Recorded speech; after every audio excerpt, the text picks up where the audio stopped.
वक्त हो चला है हमारे अगले पड़ाव की ओर बढ़ने का। हमारा अगला सेशन है पढ़ेगा हरियाणा बढ़ेगा हरियाणा। लेकिन इसको शुरू करने से पहले मैं अपने सहयोगी अंकित दुदानी को मंच पर आमंत्रित करना चाहूंगा। बहुत बहुत स्वागत है अंकित।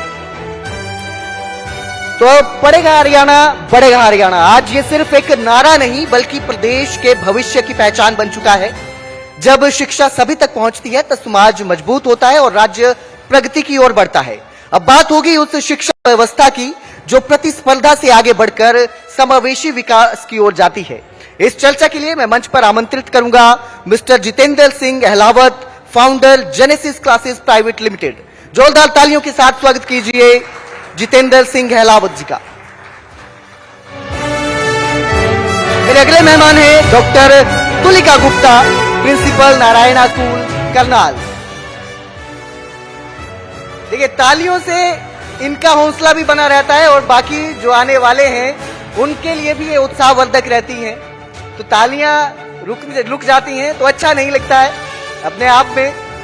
बहुत बहुत स्वागत है मिस्टर जितेंद्र सिंह अहलावत जी, डॉक्टर तुलिका गुप्ता जी न्यूज़ 18 के इस मंच पर। अब मैं चाहूंगा मेरे सहयोगी अंकित दुदानी इस कार्यक्रम को आगे बढ़ाएं। Over to you Ankit. Thank you Kuldeep. स्वागत है आप दोनों का इस न्यूज़ 18 के मंच पर। पढ़ेगा हरियाणा बढ़ेगा हरियाणा। अभी थोड़ी देर पहले भी एक जो सेशन था वो एजुकेशन को लेकर ही था। दोनों का परिचय कराया ही है हमारे सहयोगी कुलदीप ने। मैम लेडीज फर्स्ट, सबसे पहले आपसे ही शुरुआत करते हैं कि पढ़ेगा हरियाणा बढ़ेगा हरियाणा। स्कूलों में बच्चे आते हैं, पढ़ाई करते हैं। आज स्कूलों में एक दौड़ लगी है कि स्मार्ट स्कूल कैसे हों, आधुनिकता जो है वो स्कूलों में कैसे आए। मोरल वैल्यूज की कोई बात नहीं करता। मोरल वैल्यूज की जहां बात आती है तो वो पेरेंट्स के ऊपर छोड़ दिया जाता है कि पेरेंट्स देखेंगे, घर वाले देखेंगे। स्कूल इसमें कितनी बड़ी भूमिका अदा कर रहा है? नमस्कार सभी सुनने वालों को। मेरे हिसाब से स्कूलों की व्यवस्था जिस पद्धति पर रखी गई थी, गुरु शिष्य पद्धति पर, मुझे लगता है उस पद्धति की जो मूलभूत भावना थी वो यही थी कि पहले हर बच्चे में संस्कार और एक अच्छा नागरिक बनने की चेतना को जागरूक किया जाए। और स्कूलों की जो बात की आपने, ऐसा बिल्कुल भी नहीं है कि सारे ही स्कूलों में ये होड़ है या सभी अपने बच्चों को स्मार्ट बना रहे हैं तो वो बिना आधारों के हैं, बिना मूल्यों के हैं, संस्कारों के हैं। होलिस्टिक डेवलपमेंट, ये शब्द अभी पिछले पैनल में भी आया था। तो होलिस्टिक डेवलपमेंट में सबसे महत्वपूर्ण चीज जो है वो है a child with and empowered child with values, an empowered child who has got all the qualities of a holistic personality. तो अगर हमारी holistic personality में value system missing होगा तो मुझे नहीं लगता है कि कोई भी व्यक्तित्व किसी को भी आकर्षित कर पाएगा। तो स्कूलों में ये कार्य बहुत तेजी से हो रहा है और इसके लिए बहुत सारे moral value की classes, सिर्फ moral values के sessions नहीं, बच्चों से उन sessions को रिव्यू कराना, कॉम्प्रीहेंड कराना कि वो क्या समझते हैं। मुझे लगता है ये कार्य बहुत तेजी से चल रहा है। बिल्कुल स्कूलों में चल रहा है। अब जेनेसिस क्लासेस आप चलाते हैं, बच्चों को डॉक्टर बनाते हैं, इंजीनियर बनाते हैं। आप खुद भी गीता के प्रति समर्पित हैं, मेरे को जहां तक जानकारी है। और गीता की नगरी कहें या करण की नगरी कहें, दोनों यही हैं, इसी जगह हम बैठे हैं। वहां कितना इसके अंदर, क्योंकि बच्चे तो आते हैं, बच्चे अपने आप सेलेक्ट करके आते हैं कि हमें डॉक्टर बनना है, हमें इंजीनियर बनना है। लेकिन आप कैसे सेलेक्ट करते हैं कि उनके अंदर केवल पैशन है या स्किल भी है डॉक्टर या इंजीनियर बनने की? आपने स्टार्ट ही गीता से किया है तो मैं गीता माँ बोलूंगा। 5 साल पहले ही मैंने गीता पढ़ना स्टार्ट किया है और पिछले जो मैं 17-18 साल से जो वर्क कर रहा था, लेकिन 5 साल में जो मेंटल स्टेटस में चेंज हुआ और जो मैंने अपने बच्चों में चेंज देखा है, बहुत बड़ा चेंज देखा है। देखिए कोई भी नहीं बता सकता कि, कोई सेलेक्ट नहीं कर सकता, कोई बता नहीं सकता कि कौन डॉक्टर बनेगा, कौन इंजीनियर बनेगा। लेकिन मेरे हिसाब से जो गीता की बात थी, जो गीता मैं आज भी बच्चों को पढ़ा के आया हूं कि हमें कर्म करना चाहिए, बाकी भगवान के ऊपर छोड़ दो। एक टास्क मिलते हैं, मैं पहले बता रहा था कि टास्क मिलते हैं, ईश्वर टास्क देते हैं, जैसे माँ बाप टास्क देते हैं कि भाई बच्चे को ये पढ़ना है, तो वो कर्म करना चाहिए, फल में लिप्त नहीं होना चाहिए। आज डॉक्टर इंजीनियर बनने से पहले ना सर, अच्छा इंसान बच्चा बने पहले। मेरा क्वेश्चन वही था, मैम से भी वही था क्वेश्चन कि मोरल वैल्यूज कितनी डालते हैं।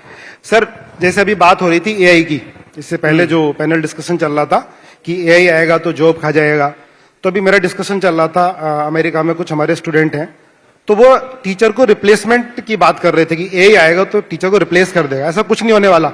एआई इमोशन कहां से लाएगा? इमोशन तो हमारे अंदर ही है ना।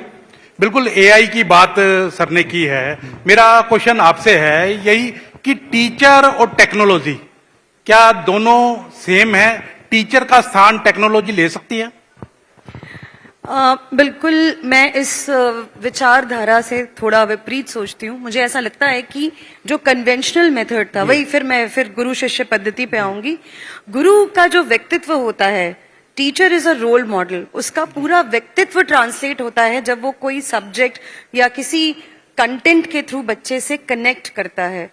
So it is very important, ये बहुत बहुत आवश्यक है कि एक गुरु जब क्लास में बच्चे के सामने खड़ा हो तो उसका पूरा पर्सनालिटी रिफ्लेक्ट करे बच्चे के ऊपर, जो मुझे नहीं लगता कि कोई रोबोट या कोई AI technology can do that.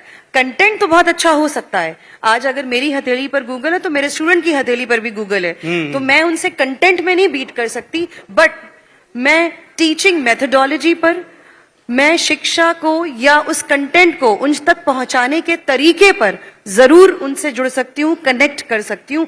और इसीलिए हम ये जो गुरु शिष्य पद्धति है, इसको दोबारा अगर इसकी विवेचना करें, इसके बारे में चर्चा करें, तो हम ये समझ पाएंगे कि जितने भी गुरु हैं उनका ही प्रतिबिंब हुआ है उनके छात्रों में। मुझे लगता है यहाँ जितने लोग बैठे हैं इस हॉल में, वो इस बात से जरूर अग्री करेंगे कि वो अपने किसी एक ना एक गुरु को जरूर याद करते होंगे कि वो हमारी पर्सनालिटी पे उनकी एक बड़ी छाप उन्होंने हम पे छोड़ी। तो वो पद्धति AI can not replace that. बिल्कुल, पुराने टाइम में ये जरूर चलता था, लेकिन अभी जिस तरह से जनरेशन बदल रही है, उसमें भी क्या ये उतना ही अभी लगता है कि अभी? देखिए, मुझे लगता है कि ये बैलेंस है। बच्चे ऐसा समझते हैं कि आज गुरुओं की जरूरत नहीं है, ये वही बच्चे कह रहे हैं, या ये वही उन गुरुओं के बारे में कह रहे हैं, उन टीचर्स के बारे में कह रहे हैं जिनके पास अपने बच्चों को देने के लिए बहुत ज्यादा कुछ है नहीं। क्योंकि अगर एक गुरु के पास, अगर एक एजुकेटर के पास, दैट्स द राइट वर्ड, एक एजुकेटर के पास कंटेंट विथ कनेक्ट है, depth of knowledge, of awareness of subject है, सिर्फ डेप्थ की बात नहीं की मैंने, कहा depth of knowledge of and awareness, मतलब उस फील्ड में कितना काम हो रहा है, अगर वो अपने शिष्य तक जरूर पहुंचाए तो मुझे लगता है उस गुरु की अपना एक स्थान होगा बच्चे की नजर में, और बच्चा जरूर उसको एक स्वाभाविक रूप से उसकी रिस्पेक्ट भी होगी। So this is very important. Jitendra ji, जिस तरह से आपने भी, आपके बारे में जो हमें जानकारी मिली कि आपने अपनी एजुकेशन की, उसके बाद कहीं काम कर रहे थे वो छोड़ा, और फिर उसके बाद आपने सोचा कि किस तरह से बच्चों को आगे बढ़ाया जाए, और उसके लिए करनाल को भी चुना। करनाल में बच्चों को अब कोई मेडिकल में ले जाकर के डॉक्टर बनाना है या इंजीनियर बनाना है, किस तरह से काम कर रहे हैं? सर मेरी कोई औकात नहीं है कि मैं करनाल को चुनूंगा। ये सब ईश्वर की इच्छा है, हम एक निमित्त मात्र हैं। क्योंकि आप गीता में सबसे ज्यादा विश्वास रखते हैं। सर हम एक निमित्त मात्र हैं। मैं मैडम की बात को आगे बढ़ाऊंगा। टीचर, महान आचार्य ने बोला था, चाणक्य जी ने, कि टीचर अगर सही है, अगर टीचर सही है तो देश का उत्थान कर सकता है। अगर टीचर खराब है, टीचर बर्बाद है, तो अपने स्टूडेंट के थ्रू देश को बर्बाद भी कर सकता है। तो मैं आपके चैनल के थ्रू आह्वान करूंगा करनाल वासियों से। मुझे सौभाग्य प्राप्त हुआ, मैं अभी केडीबी का मेंबर बनाऊं, तो मैं कुछ तीर्थों में गया और मुझे पता नहीं था पहले कि इतनी पवित्र धरती है। करनाल में 40 तीर्थ आते हैं, और हमारी सनातन संस्कृति इतनी साइंटिफिक है। मैं आपसे ही पूछूंगा कि जो सबसे बड़े दानी हुए हैं वो कौन है? तो कर्ण बोलते हैं, लेकिन अभी मैं एक तीर्थ में गया और मुझे बताया कि सबसे बड़े दानी है ऋषि दधीची, जिन्होंने जीते जी पूरा अपना अपनी शरीर दान कर दिया। हड्डियां दान कर दी थी। तो ये तीर्थ हमारा निसिंग में है। तो मैं आह्वान करूंगा कि भाई जो स्कूल वाले हैं ये बच्चों को जो करनाल के तीर्थ हैं उन्हें घुमाएं। एक बालू गांव है, वहां पे वाल्मीकि तीर्थ है, ऐसे 40 तीर्थ हैं। और ये देखिए ये सब साइंटिफिक बेस है। हमारी जो सनातन संस्कृति है, जैसे अभी हम कहते हैं कि भाई सैटेलाइट है, सैटेलाइट से अमेरिका सब कुछ देख रहा है, कौन देश क्या कर रहा है या हम देख सकते हैं। अरे संजय को दिव्य दृष्टि जो दी थी वो किसने दी थी? हमारे ऋषियों ने दी थी। वो एक तरह सैटेलाइट तो थी। बिल्कुल, सैटेलाइट टीवी तभी आ गया था इसमें। आज लाइव देख रहे हैं, उस समय उससे पहले आ गया था। टेस्ट ट्यूब बेबी उससे पहले आ गया था। बताया था कि घड़े से 100 पुत्र जन्मे। तो हमारी सनातन संस्कृति बहुत आगे है। और मैं एक चीज आह्वान और करूंगा, देखिए जो स्कूल है ना, ये धंधा नहीं है, कारोबार नहीं है, ये है सेवा। बिल्कुल, मैं इस क्वेश्चन पे ही आने वाला था और यही मैं आपसे पूछने वाला था कि आज जो स्कूल हैं वो इस दौड़ के अंदर लग गए हैं कि किसकी फीस ज्यादा हो, किसकी फीस ज्यादा होगी तो उसका नाम होगा स्कूल का। क्या ऐसा है? और बच्चे आज दूसरा इसके साथ एक एडिशन करता हूं कि जो छोटे छोटे बच्चे हैं वो मोबाइल के प्रति ज्यादा आकर्षित हो रहे हैं और पेरेंट्स भी, जिस तरह से पहले सेशन में भी हमने देखा कि पेरेंट्स भी अपने कामकाज से छुटकारा पाने के लिए कि ठीक है, एक मम्मी कहती है कि हाँ बच्चा अगर मोबाइल में लगा रहेगा तो मैं अपना काम करती रहूंगी, तो कितना वो उनको बिगाड़ रहे हैं या ठीक दिशा में जा रहे हैं? सर ये तो ना सत्यानाश कर दिया है मोबाइल ने बच्चों का। मैं डेली देखता हूँ पेरेंट्स आते हैं कि भाई हमसे नहीं संभल रहा, आप ही संभालो। और इसमें कहीं ना कहीं गलती ना पेरेंट्स की भी है। बच्चों को तो बोल रहे हैं भाई तू मत दे, पर खुद तो लगे हुए हैं। आज मोबाइल में बहुत खराब कंटेंट है। स्कूल में तो एजुकेट करना चाहिए कि मोबाइल का यूटिलाइज कैसे करना है। एक अलग ही लेवल जो आ गया है। तो मैं तो आह्वान ये करूंगा कि भाई बच्चों को घर पे गीता रामायण ये कराई जाए। देखिए लॉर्ड मैकाले ने एक बात कही थी कि जो मैं अपनी एजुकेशन दे रहा हूं ना भारत में, अब वो जो एजुकेशन थी ना वो इंग्लैंड की झुग्गी झोपड़ी वाली एजुकेशन थी जो हम लोगों को मिल रही थी, कि 150 साल बाद 3 बहुत बड़े चेंजेस होंगे। एक सबसे बड़ा जो चेंज होगा कि घर में वेद पुराण गीता रखे होंगे पर पढ़ेगा कोई नहीं। आज ऐसा हो गया है। दूसरा, जो हमारी भाषा है, जो मातृभाषा है, उसको बोलने के लिए दूसरी भाषा का यूज करना पड़ेगा। मैं भी जैसे यूज बोला करना पड़ेगा, हम कर ही नहीं पाएंगे, अपनी मातृभाषा बोल नहीं पाएंगे। तीसरा, अपना जो परिधान है उसको पहनने में शर्म आएगी। मैं भी आज वो इंग्लिश पहने बैठा हूं, हमारे विधायक जी वो अपना परिधान पहन के आए हुए हैं। तो ये 3 चेंजेस होंगे और वो हुए, बर्बादी हुई। तो मैं तो यही आह्वान करूंगा दोबारा से हमारी उसी तरह की वही पद्धति आए। जी जी, आप कुछ कहना चाहें? प्रश्न, आपके सवाल के 2 पहलू हैं। पहले 2 भागों में उसको विभाजित करते हैं। पहला विभाग कि क्या स्कूलों में एक होड़ लगी है और क्या शिक्षा स्कूलों में सिर्फ फीस बढ़ाने के साथ साथ ही आगे बढ़ रही है? बिल्कुल ऐसा, मैं बिल्कुल ऐसा नहीं मानती। मुझे 18-19 साल हुए हैं शिक्षा के क्षेत्र में और मुझे ऐसा लगता है कि आप मुझे एक भी ऐसा संस्थान बता दीजिए, चाहे वो IITs हो, देश के प्रमुख संस्थानों की अगर हम बात करें, IITs, IIMs, NITs, जहां पे किसी भी संस्थान में किसी भी तरीके की कोई भी चीज ऐसी नहीं हो जिसे हम नेगेटिव ना कहें। There are professors who are not good, there are labs which are not good. इसका क्या मतलब है? इसका मतलब है कि हमारे जो संस्थान हैं वो हमारे देश के भविष्य, हमारे बच्चों से अच्छे या बुरे होते हैं। शिक्षण संस्थान किसी इंफ्रास्ट्रक्चर से, किसी फैसिलिटी से अच्छे बुरे नहीं होते। वो उस संस्थान में पढ़ रहे बच्चों की प्रतिभाओं से, उनकी जागरूकता से, उनकी प्रगति से अच्छे या बुरे बनते हैं। हर क्लास में 80% बच्चे जो होते हैं उसमें से 10% ऊपर वाले होते हैं जो बिना किसी सहायता के भी बहुत अच्छा करते हैं, और नीचे होते हैं जो सारी सहायताओं के बावजूद भी शायद उतना अच्छा नहीं कर पाते। लेकिन फिर भी संस्थान अपनी जगह खड़ा है। लेकिन वो उन बच्चों के साथ है, मैं इसको पूरा कर दूं प्लीज, वो उन बच्चों के भी साथ खड़ा है जो मध्यम हैं या जो एवरेज स्टूडेंट हैं। सो ऐसा कहना बिल्कुल गलत होगा कि ये सिर्फ एक बिजनेस वेंचर है, क्योंकि आज भी बहुत सारे संस्थान, अगर मैं अपने संस्थान की बात करूं, नारायणा का विजन जो था, हमारे जो फाउंडर सर हैं डॉक्टर पोंगरू नारायणा जी, वो उन्होंने जो शुरुआत की तो अपने होम टाउन नेल्लोर, एक छोटे सी जगह से कोचिंग इंस्टीट्यूशंस में। तो पहले उन्होंने ये देखा कि मुझे अपने देश को IITs और NITs या नीट में अपने देश के बच्चों को आगे बढ़ाना है। जब वहां पे सिलेक्शंस हमने बहुत आयाम पा लिए, बहुत सारी सफलता पा ली, तब हमने ये सोचा कि क्यों ना हम इस ट्रेनिंग को स्कूल्स के अंदर ही कर दें, क्यों हम कोचिंग में एक्स्ट्रा फीस लें, या हम क्यों किसी पेरेंट को परेशान करें। सो आज आप जो नारायणा मॉडल है, that is a spiral model. Class 6 से एक बच्चे को ये बता दिया जाता है कि भाई आपकी परफॉर्मेंस इस सब्जेक्ट में अच्छी है, यहाँ पे आपको थोड़ी मेहनत करनी है, यहाँ आपकी परफॉर्मेंस थोड़ी कम है, यहाँ आपको ज्यादा मेहनत करनी है। तो वो जो प्रेशर उसको सीधे 10th के बाद मिलता है, वो नहीं मिलता। ये हुआ आपके पहले प्रश्न का उत्तर। दूसरा प्रश्न की mobile, see excess of anything is bad, अति किसी भी चीज की बुरी है। कबीरदास जी का एक दोहा है, अति का भला न बोलना, अति की भली न चूप, अति का भला न बरसना, अति की भली न धूप। तो यहाँ तो अगर सर्दी भी हो रही है ज्यादा, तो हम कह रहे हैं बहुत ठंड है, तो आज हमने सूर्य देवता को बुला लिया। तो ऐसा नहीं है। मोबाइल या किसी भी टेक्नोलॉजी का यूसेज हमारे विवेक पर, हमारी अपनी सोच पर निर्भर करता है कि हम उसे कहाँ रोकना चाहते हैं। हाँ, ये मैं जरूर मानती हूँ कि इसमें शिक्षण संस्थानों का, सिर्फ अकेला शिक्षण संस्थानों का नहीं, सिर्फ अकेले टीचर्स का नहीं, माता पिता का, क्योंकि दोनों स्टेक होल्डर्स हैं, माता पिता का, शिक्षण संस्थानों का और शिक्षक का, हम तीनों का ये जो समन्वय होगा वो बच्चों को एजुकेट करेगा कि हम आगे इस मोबाइल का या इस टेक्नोलॉजी का यूज कैसे करें, कितना करें और कब करें। So when, how and why. एक विषय और आता है निकल करके कि साइबर सिक्योरिटी का। आजकल जिस तरह से साइबर अटैक हो रहे हैं, आपके पास बड़े बच्चे आते हैं, किस तरह से उनको डॉक्टर इंजीनियर तो बना रहे हैं आप, लेकिन उसके साथ साथ इससे भी अवेयर कुछ करा जा रहा है?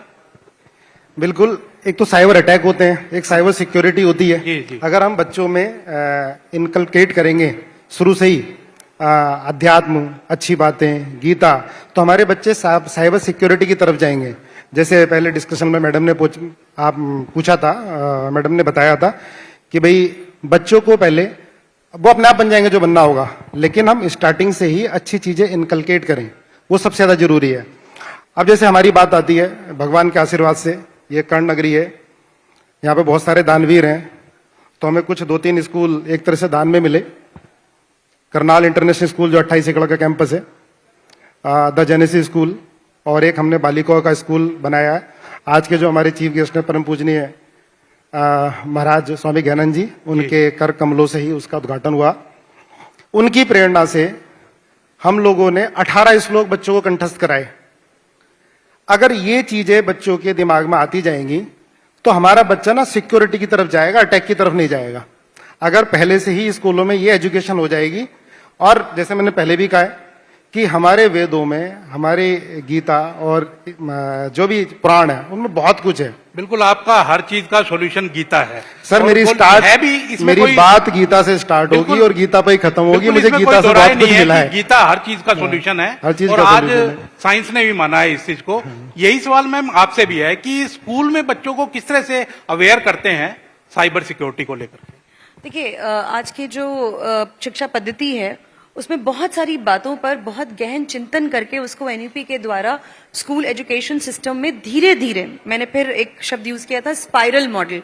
हम बच्चों को अगर कुछ भी एक साथ उनके सामने रख देंगे तो उन्हें नहीं पता हमें कितना ग्रैब करना है, हमें कितना खाना है, कितना हम पचा पाएंगे।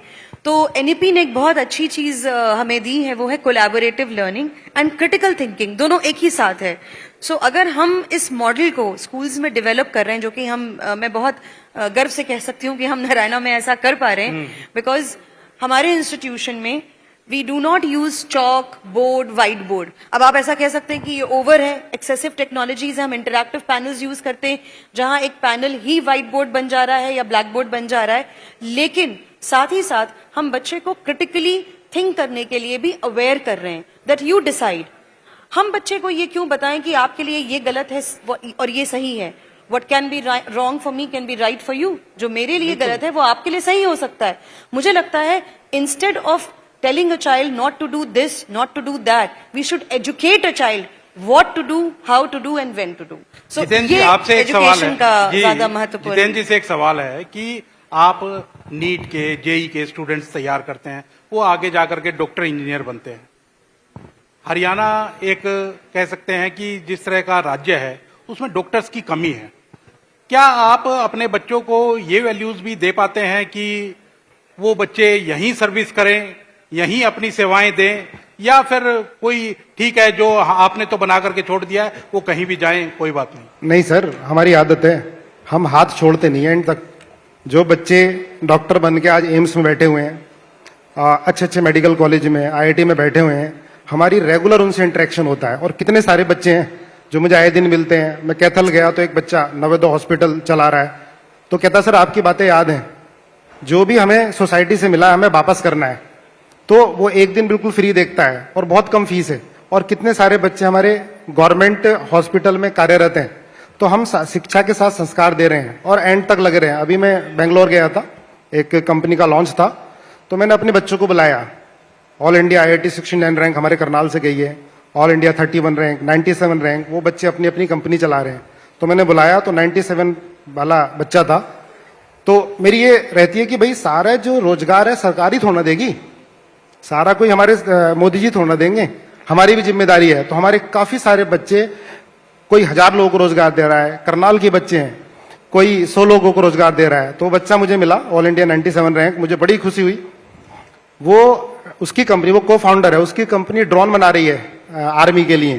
तो सर ऐसे करनाल के एक नहीं हजारों बच्चे हैं, हजारों डॉक्टर इंजीनियर हैं जो रोजगार दे रहे हैं और आगे बढ़ा रहे हैं, देश को आगे बढ़ा रहे हैं। मैम, जिस तरह से नई शिक्षा नीति जो आई है उसके अंदर ये तय हुआ है कि 6 साल का बच्चा फर्स्ट क्लास में आएगा, और मेरा सवाल ये है कि प्रैक्टिकल शिक्षा हम कितनी दे पाते हैं बच्चों को, क्योंकि अब नई शिक्षा नीति आई है वो पूरी तरह से प्रैक्टिकल पर आधारित है कि बच्चों को प्रैक्टिकल शिक्षा ज्यादा से ज्यादा दी जाए, और जो किताबी ज्ञान है वो तो मिलता ही है, तो उसके ऊपर कितना काम हो रहा है? काफी काम हो रहा है।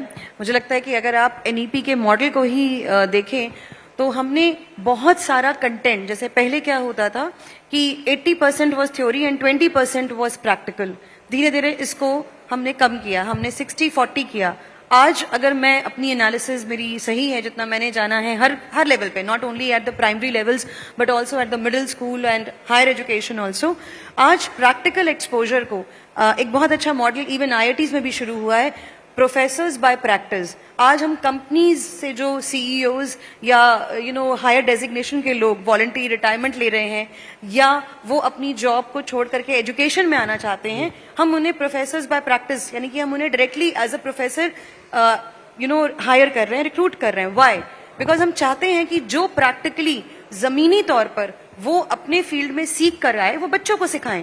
वैसे ही टीचर्स को भी ये जो ट्रेनिंग्स होती हैं या जो हमने बच्चों को ये किताबों से दूर एक्टिविटीज में डाला, ये जो इतनी एक्टिविटीज स्कूलों में होती है, बहुत सारी एक्टिविटीज ऐसी हैं जो मैं अगर बात करना शुरू करूं तो शायद अगला 1 घंटा निकल जाएगा। मास्टर ओरेटर कॉन्टेस्ट है नारायणा में, वी हैव अ पॉटरी, हम बच्चों को इवन पॉटरी सिखा रहे हैं, वीविंग सिखा रहे हैं।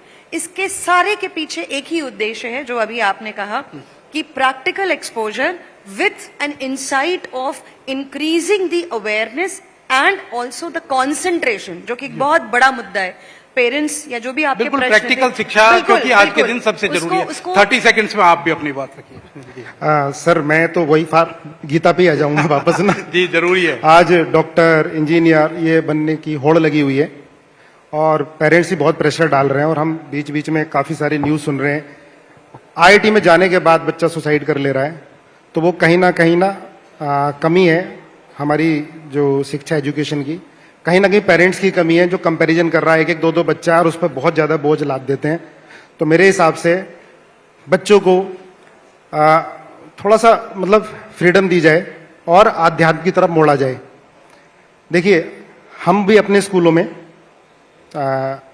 कोशिश पूरी तरह से कर रहे हैं कि हम न्यू टेक्नोलॉजी भी दें। आज हमारे स्कूलों में AI की क्लासेस चल रही हैं, जैसे पहले बात हो रही थी कि AI चल रही है, पर साथ में अध्यात्म भी चल रहा है, साथ में गीता भी चल रही है। जो लबो लबाव है कि बच्चों को अध्यात्म की तरफ जोड़ेंगे तो कहीं ना कहीं अपने आप जो बच्चे हैं वो जीनियस सर अध्यात्म ना डर खत्म करता है, बिल्कुल असफलता का डर खत्म करता है अध्यात्म। अभी हमारा करनाल, देखिए करनाल बहुत आगे बढ़ रहा है। करनाल अभी हमारा एक प्रोग्राम हुआ था गीता जयंती पर, 5163 बच्चों ने गीता पाठ के 18 श्लोक उसके अंदर सब मौजूद थे। सबने देखा वो। समय की कमी है तो बिल्कुल आपसे आखिरी लाइन है इसमें कि जो सर की बात है कि अध्यात्म से, तो मैं बस इसमें एक आखिरी लाइन आपको बोलना चाहूंगी कि अध्ययन से ही आध्यात्म की तरफ जाया जा सकता है। बिल्कुल, मुझे इसमें लगता कोई है दो राय कि नहीं है। ज्ञान योग से भक्ति दोनों योग एक की दूसरे तरफ के है, पूरक हैं, पूरक है। अध्ययन और अध्यात्म So, दोनों एक अध्ययन दूसरे से के ही पूरक अध्यात्म की हैं। बहुत बहुत धन्यवाद आपका। एक चीज और मैं आपका धन्यवाद जी। करना चाहूंगा। जैसे मैं एंटर किया, इतने जो शाइनिंग स्टार है, रियली शाइनिंग स्टार यहाँ पर बैठे हुए हैं। एक राजकुमार जी बैठे हुए हैं जो ऐसे लोगों की सेवा करते हैं, उनको प्रभु बोलते हैं, जिनको हम नॉर्मल लोग देख भी नहीं सकते। तो यहाँ पर लगभग 10-15 हजार लोग बैठे हैं, क्योंकि एक एक बंदा 1-1 हजार के बराबर है। तो उसके लिए बहुत बहुत धन्यवाद। जोरदार तालियां एक बार इनके लिए। मैं आपसे रिक्वेस्ट करूंगा आप मंच पर ही बने रहें, मंच पर ही बने रहें। मैं हमारे इन खास मेहमान को सम्मानित करने के लिए अब मंच पर आमंत्रित करूंगा गौरव शुक्ला, एडिटर न्यूज 18 पंजाब हरियाणा।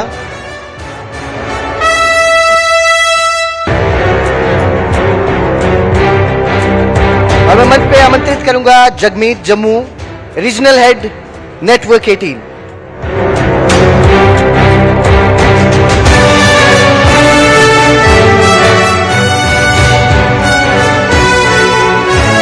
जोरदार तालियों से एक बार please.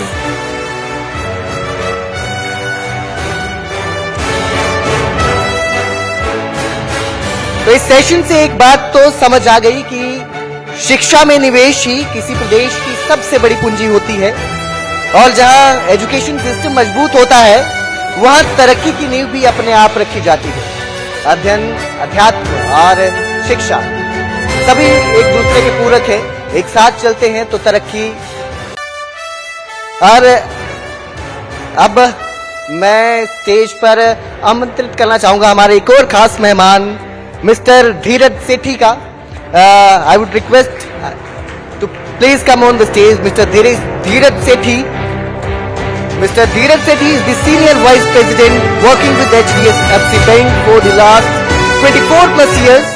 He is presently the Zonal Head for Panipat Zone, comprising of 71 branches across the 3 districts of Panipat, Karnal and Kurukshetra, with a total book size of close to 20,000 crores with a team of about 500 members. बहुत बहुत स्वागत है sir आपका news 18 Punjab Haryana के इस खास कार्यक्रम shining stars of Haryana में। तो HDFC बैंक हमारा